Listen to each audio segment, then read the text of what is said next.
दिसले तुला मारून टाकतो, तुला जीव देतो असे बोलायला लागले. तो गडी घाबरला, तो पळत सुटला आणि घराच्याच रस्त्याने धावायला लागला. त्याने मालकाला वाचवायसाठी काही तो थांबला नाही. त्याला वाटलं राक्षस झाले कोणी. तो धावत धावत घरी गेला आणि घरी जाऊन सांगत बसला की वार राक्षस आले, दैत्य दिसले, त्यांनी मालकावर हल्ला केला. घरी आरडाओरड चालू झाली, रडपड चालू झाली.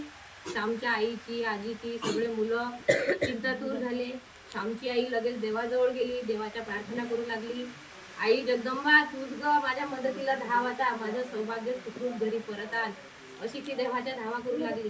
श्यामची आजी पण देवाच्या विनवण्या ईश्वराची प्रार्थना करायला लागली की माझ्या मुलाला काही होऊ नको देऊ, घरी येऊ दे परत. इकडे काय झालं, तो जो राक्षस म्हणून त्यांच्या पोटावर बसलेला होता तो कोणी राक्षस नव्हता.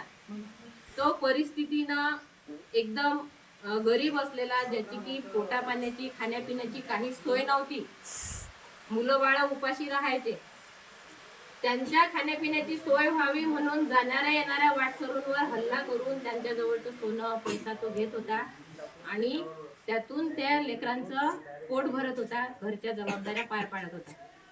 हे श्यामच्या वडिलांच्या लक्षात आलं की हे काही कोणी राक्षस नाही. त्याने म्हटलं बा माझ्याजवळ जेवढं काही सोनं आहे मी तुला देतो, माझ्या जवळचे पैसे घे, पण मला काही करू नको. माझे पोरं बाळ घरी आहे, माझी बायको आहे, म्हातारी आई आहे, तुलाही पोरं बाळ असतील.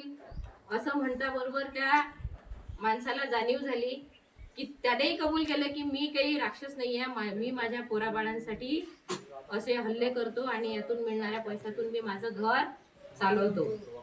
त्या श्यामच्या बाबांनी त्यांच्याजवळ होतं ते सगळं त्यांना दिलं आणि ते त्या तिघांनी मग त्या श्यामच्या वडिलांना सोडून दिलं. ते तिघं निघून गेले आणि हे श्यामचे वडील पण हळूहळू चालत चालत घरी आले. तोपर्यंत घरी सगळ्यांची रडारड चालू होती. मग श्यामच्या आजीची नजर गेली, माझा पोर आला, माझा पोर आला. ते पोरगा आल्याबरोबर श्यामचे वडील घरी आल्याबरोबर सगळ्यांना आनंद झाला. तर ही जे मॅडमने मागे सांगितली होती कथा की श्यामच्या आईने सावित्रीचं व्रत केलं होतं.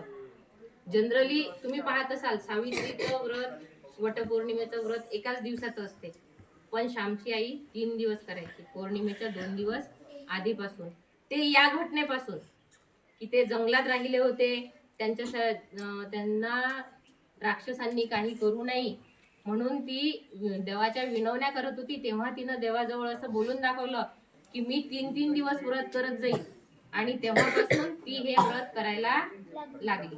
आता या कथेतून तात्पर्य काय घ्यायचंय आपल्याला? अमावस्येला राक्षस येतात का? नाही.